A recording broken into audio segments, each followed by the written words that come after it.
জামাইরে যদি মাঝে মাঝে এভাবে রান্না কইরা দেওয়া যায়, জামাই তো মহা খুশি আমার। জামাই চায় বউ তারে নতুন নতুন রান্না কইরা দেক আর খাওয়াক। জামাই খুব খুশি। তো মাঝে মাঝে এভাবে রান্না করে মাঝে মাঝে জামাইরে খুশি করা যায়। তো আসসালামু আলাইকুম গাইস, কেমন আছেন আপনারা? আমি যদিও জানি আমার আপুরা ভাইয়ারা সবাই খুব ভালো রান্না করতে পারে, তারপরেও একটু শেয়ার করা, ভিডিও তৈরি করা আর কি। তো প্রথমে আমি সব ধরনের বাদাম, কাজু বাদাম, পেস্তা বাদাম, লাল বাদাম, কাঠবাদাম, পেঁয়াজ ব্লেন্ডার করে নিয়েছি। তারপর এদিকে একটা মুরগি খুব সুন্দর করে পরিষ্কার করে মাঝখানে কেটে কেটে নিয়েছি, যাতে মশলাগুলো খুব ভালোভাবে এর মধ্যে ঢুকে যায়। এই যে ব্লেন্ডার করা বাদাম আর পেঁয়াজগুলো একটা পাত্রে দিয়ে সেখানে 1 চামচ আদা বাটা, 1 চামচ রসুন বাটা, 1 চামচ লবণ, 1 চামচ ধনিয়া জিরার গুঁড়া, 1 চামচ শুকনা মরিচের গুঁড়া, হাফ চামচ হলুদ, একটু কালার আসার জন্য, খুবই সামান্য হলুদ। তারপরে এখানে দিব আমি 2 চামচ টমেটো সস, 1 চামচ সয়া সস স্বাদ বাড়ানোর জন্য, আর 1 কাপ টক দই অ্যাড করব। এই টক দইটা আমি বাড়িতে তৈরি করছি নিজ হাতে, দুধ দিয়ে এই টক দইটা দিব।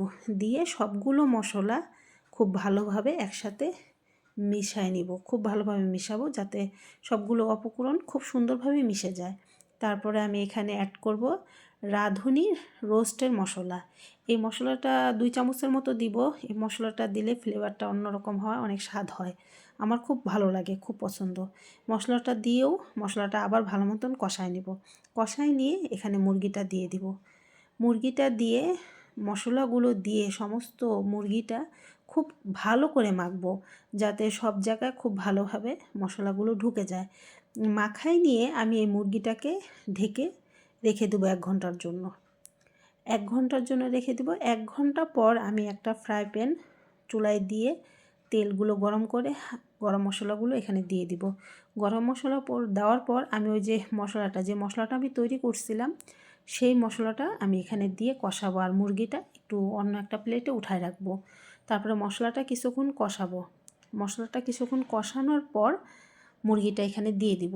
দিয়ে এখন মুরগিটাও খুব হালকাভাবে আলতোভাবেই কষাবো, যাতে মুরগিটা ভেঙে না যায়, কারণ এটা হচ্ছে ব্রয়লার মুরগি, বেশি নাড়াচাড়া করা যাবে না।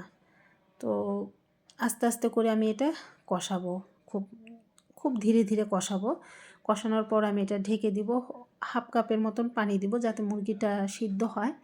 উপর থেকে একটু কাঁচামরিচ আর একটু কিশমিশ দিয়ে দিব।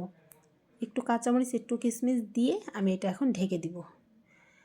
ঢেকে দিয়ে কিছুক্ষণ পর জাল হওয়ার পর এই যে আমার মুরগির কালার পরিবর্তন হয়ে আসছে, আর আমি 5 মিনিট পর পর এপিট ওপিট করে নাড়াচাড়ি করে দিচ্ছিলাম, যাতে মুরগিটার ভিতরে মশলাটা ঢুকে যায়।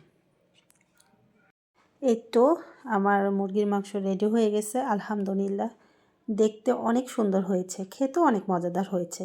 নিজের প্রশংসা নিজেই করতেছি। আসলে প্রশংসা শুধু আমি করতেছি না, আমার মেয়ের বাবাও খুব প্রশংসা করছে আজকে এই মুরগিটা খেয়ে। অবশ্যই আপনারা বাসায় ট্রাই করবেন। এভাবে রান্না করলে সত্যি অনেক মজাদার হয়।